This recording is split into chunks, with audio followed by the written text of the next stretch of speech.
Bab 1213. Mengalahkan puluhan pendekar kaisar. Di luar kota kiamat, warrior yang memandang kota kiamat cukup lama, lalu berbalik dan pergi. Sekarang Liga Pedang berada di jalur yang benar, dan tanpa musuh yang kuat, dia bisa melakukan apa yang perlu dia lakukan. Kali ini, tujuannya adalah reruntuhan Istana Dewa Pedang. Meski tempat itu merupakan tempat terlarang bagi para kultivator pedang, ia tetap harus pergi. Sudah hampir setahun sejak dia datang ke dunia ini, dan waktunya hampir habis. Adapun master yang membenci kultivator pedang di dunia, dia tidak peduli. Tentu saja dia juga tidak akan terang-terangan, asalkan tertutup dalam jiwa pedang, ditambah dengan penyembunyian domain pedangnya, kecuali jika pihak lain selalu memperhatikannya, akan sulit untuk mengetahui bahwa dia adalah kultivator pedang, hanya tidak bisa menggunakan pedang. Namun, hal itu tidak berpengaruh banyak padanya. Kini meski tanpa pedang, dia masih bisa menstabilkan pendekar kaisar. Karena saat ini dia sudah menjadi tingkat menengah semi suci. Setelah beberapa bulan fondasi yang kokoh, bahaya tersembunyi yang ditinggalkan oleh peningkatan kekuatan sebelumnya pada dasarnya telah dihilangkan.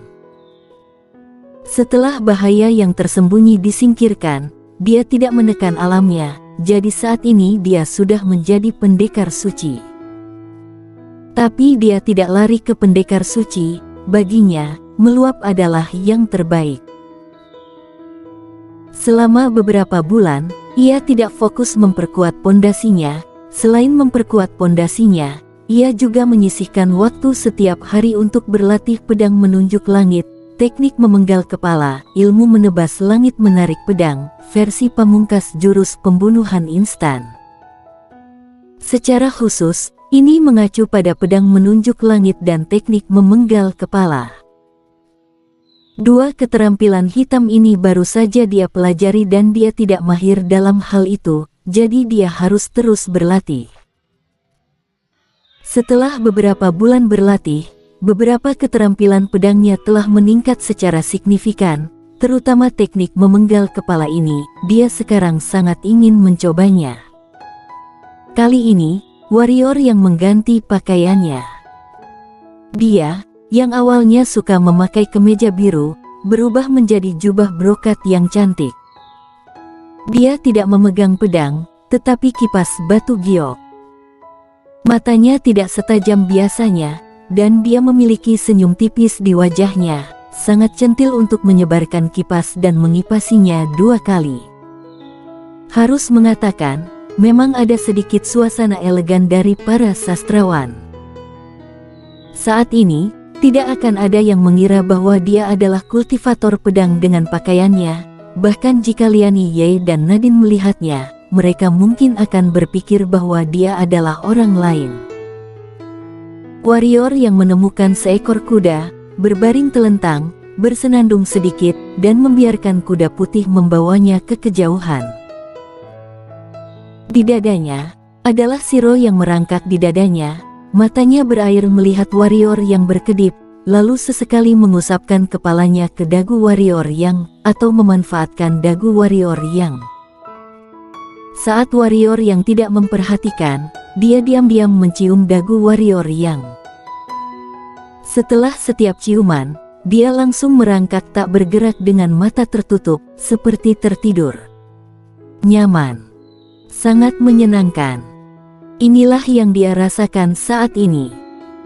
Selama bertahun-tahun, dia terlalu terburu-buru.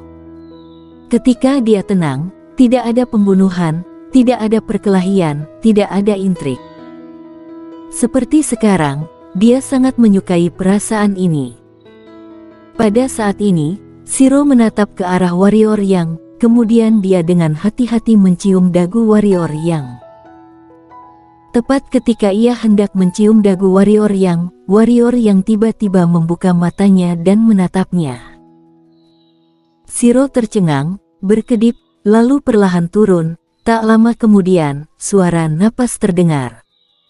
Pura-pura tidur. Warrior yang tertawa, mengambil Shiro dan menciumnya dengan ganas, lalu menepuk kuda putih di bawahnya. Kuda putih itu mempercepat, berubah menjadi pelangi putih dan bergegas ke kejauhan.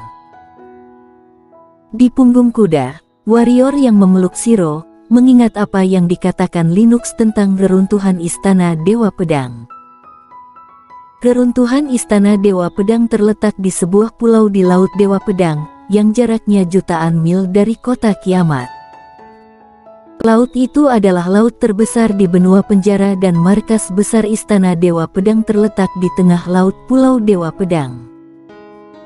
Meski disebut pulau, wilayahnya sangat luas, dengan luas jutaan kilometer, persis seperti benua kecil.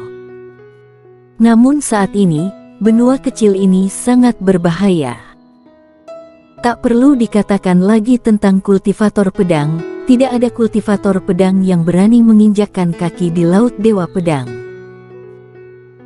Selain kultivator pedang, para pendekar hitam juga takut untuk turun tangan, karena ketika musuh bertemu musuh besar di Istana Dewa Pedang, formasi pedang yang tak terhitung jumlahnya diaktifkan. Dewa Pedang masih dihancurkan pada akhirnya, tetapi banyak formasi pedang masih ada. Formasi pedang ini, bahkan pendekar kaisar kerajaan yang kuat juga dapat dibunuh. Selain formasi pedang, ada juga hantu. Apa itu hantu? Ini adalah jiwa dari banyak master kuat yang tersisa di Istana Dewa Pedang. Ketika Istana Dewa Pedang mengalami bencana besar, kekuatan yang lemah pada dasarnya adalah roh binasa. Namun, meskipun tubuh master dengan kekuatan yang sangat kuat dihancurkan, banyak jiwa yang selamat dan jiwa-jiwa ini menjadi roh. Menurut penuturan Jiansu, Linux kemungkinan besar juga ada pendekar-pendekar dan master. Kalau hanya arwah sebal, tidak menakutkan, seram karena banyak orang masuk ke Istana Dewa Pedang dan perampasan raga oleh arwah-arwah di hadapan Istana Dewa Pedang. Oleh karena itu, para kultivator pedang sebelum Istana Dewa Pedang bertahan dengan cara ini, meskipun kekuatan mereka pasti akan turun banyak setelah perampasan raga, tetapi bagi banyak pendekar kaisar, itu juga merupakan eksistensi yang sangat kuat.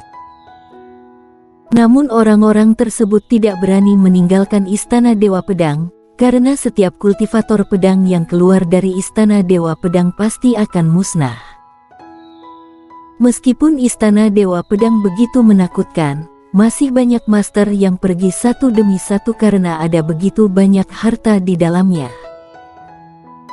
Istana Dewa Pedang tidak hanya merupakan kekuatan terkuat di benua, tetapi juga termasuk kekuatan tersembunyi, tidak seperti organisasi kehancuran dunia sebelumnya yang hanya terkuat di permukaan. Selain kekuatan terkuat, Istana Dewa Pedang juga merupakan yang terkaya. Keterampilan hitam dan harta karun seperti alam kehampaan jarang ada di Istana Dewa Pedang, tetapi mereka memilikinya. Dan sekarang di benua, harta alam kehampaan pada dasarnya tidak pernah terlihat. Harta karun alam kehampaan dianggap langka di Istana Dewa Pedang, tetapi tingkat kaisar tidak. Meski tidak separah jalanan, tingkat kaisar di Istana Dewa Pedang benar-benar biasa. Secara khusus, ada rumor bahwa ada juga peta pedang galaksi di sana. Bagi banyak master, harta karun dan peta pedang galaksi di dalamnya tidak bisa ditolak. Dia juga tidak bisa menolak. Warrior yang menarik kembali pikirannya dan sedikit menyipitkan matanya, bukan hal yang mudah untuk mendapatkan peta pedang galaksi. Master Istana Dewa Pedang itu baik-baik saja, yang memiliki jiwa pedang alam ketiadaan dan dia memiliki jiwa pedang alam nirwana, jadi dia tidak takut pada master itu. Apa yang benar-benar dia khawatirkan adalah master misterius itu. Seberapa dahsyatkah kekuatan seorang master yang bisa menghancurkan Istana Dewa Pedang? Jika dia mengungkapkan identitasnya dan menjadi sasaran pihak lain. Saat itu, kuda putih itu tiba-tiba berhenti. Pada saat yang sama, sebuah suara renyah datang dari depan. "Penunggang kuda putih, aku ingin menanyakan sesuatu padamu." Warrior yang bangkit dan melihat, tidak jauh di depannya, berdiri dua pria dan seorang wanita. Kedua pria itu berusia 20-an, keduanya setengah kaisar. Wanita itu tampak berusia 16 atau 17 tahun, mengenakan rok ketat ungu, mata cerah dan gigi putih, kulit lebih baik dari salju. Meskipun dia sedikit belum dewasa, dia adalah wanita yang cantik. Wanita inilah yang barusan berbicara. Warrior yang memandang mereka bertiga dan sedikit kaget. Bakat dari ketiganya sangat bagus, terutama wanita berbaju ungu yang sudah mencapai pendekar suci di usia muda. Dan melihat dari napasnya, jaraknya juga hanya setengah langkah dari setengah kaisar. Tentu saja, jika hanya itu tidak sebanding dengan keterkejutannya. Dia menemukan bahwa mereka bertiga semuanya adalah kultivator pedang dan jiwa pedang mereka benar-benar mencapai alam ketiadaan. Dari mana jenius ini berasal? Warrior yang menjadi semakin penasaran. Apa yang kamu lihat? Pada saat ini, pria di sebelah kiri wanita itu berteriak dengan marah ketika dia melihat warrior yang menatap wanita dengan rok ungu. Mendengar ini, warrior yang kembali ke akal sehatnya, lalu tersenyum, dan hendak berbicara, ketika wanita itu tiba-tiba memelototi pria di sebelah kirinya dan berkata, "Kakak kedua, apa yang kamu teriakkan? Menatapku, artinya aku cantik."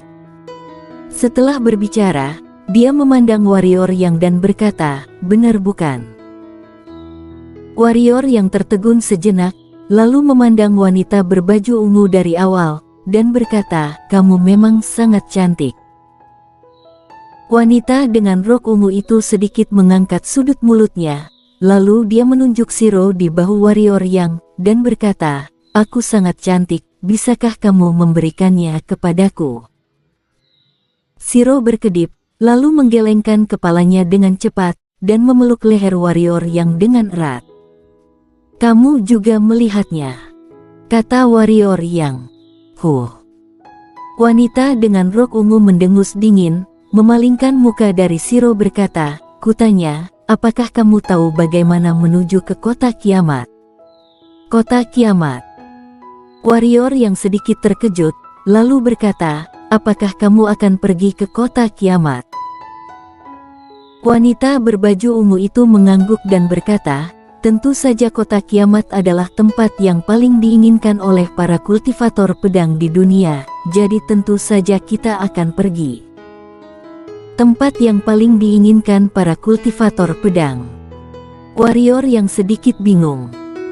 Master pedang Liga Pedang Warrior yang kota kiamat telah mencapai jiwa pedang alam ketiadaan.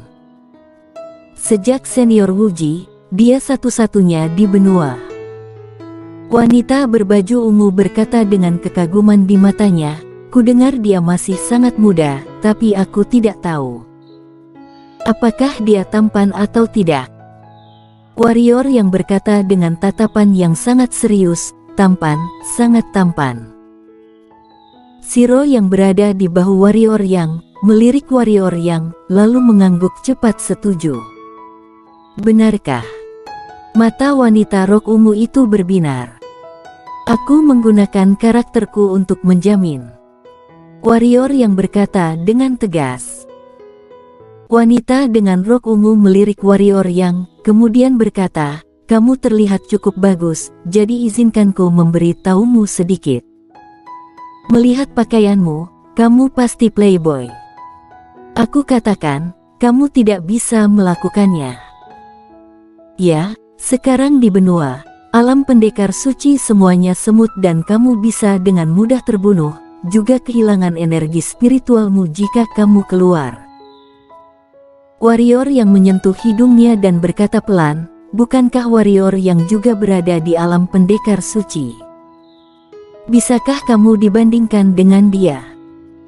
Wanita berbaju ungu itu tiba-tiba tampak seperti kucing liar kecil yang ekornya telah diinjak. Dia memelototi warrior yang, bisakah kamu dibandingkan dengan dia? Meskipun dia hanya di alam pendekar suci, dia adalah kultivator pedang nomor 1 di benua, dan pernah melawan puluhan pendekar kaisar sendirian. Bisakah kamu melakukannya? Mengalahkan puluhan pendekar kaisar. Warrior yang mengerjap dan berkata, sepertinya begitu. Dia pernah berperang melawan 10 pendekar kaisar seorang diri, tapi puluhan. Siapa bilang tidak? Wanita berbaju ungu itu berkata dengan marah, semua orang bilang begitu. Dan juga, meskipun dia baru berusia 20-an sepertimu dan berada di alam pendekar suci sepertimu, dia sudah mampu membunuh orang seperti membunuh seekor anjing. Dia juga bos dari kekuatan paling kuat di benua hari ini. Bisakah kamu melakukannya? Warrior yang merasa sedikit malu untuk dikagumi oleh orang lain. Dia ragu-ragu dan berkata dengan rendah hati, sebenarnya, dia tidak sebaik yang kamu pikirkan. Dia hanya orang biasa, juga memiliki banyak kekurangan. Sungguh, kamu apa? Wanita berbaju ungu itu tiba-tiba mengeluarkan pedang panjang di pinggangnya dan mengarahkannya ke warrior yang sambil meraung, beraninya kau menghina idolaku, hari ini, kalau bukan kamu yang mati, maka aku yang mati. Setelah selesai berbicara, wanita berbaju ungu menebas dengan pedangnya, dan energi pedangnya menebas warrior yang dengan lurus membentuk busur.